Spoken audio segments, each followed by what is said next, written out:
The Korean government is set to announce how it plans to evaluate and dismiss underperforming senior workers at public institutions. Now, the push is a follow-up measures to ongoing wage peak negotiations.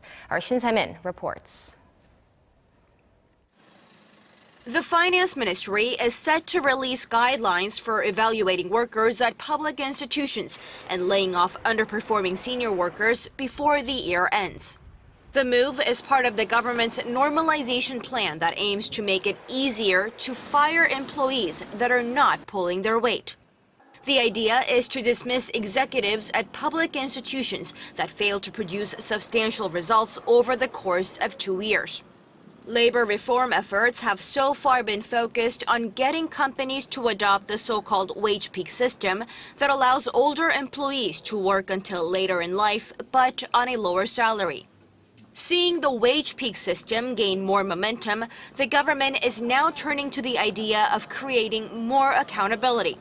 The new guidelines come as part of the decision made by unions, companies, and the government to devise measures to assess workers at public bodies and the private sector as well.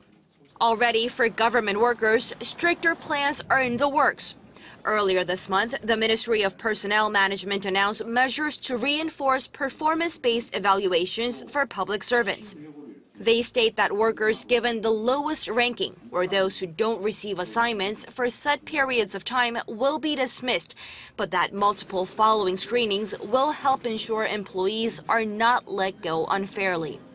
But experts say it is difficult to have a standardized guideline. Guidelines may not be enough in evaluating public servants or workers at public institutions, as their performance cannot be assessed in numbers and products.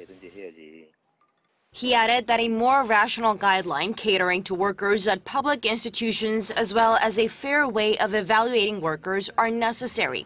The system to lay off public servants was implemented in 2006, but not a single government employee has so far been dismissed for lax performance. Shin Se, Arirang News.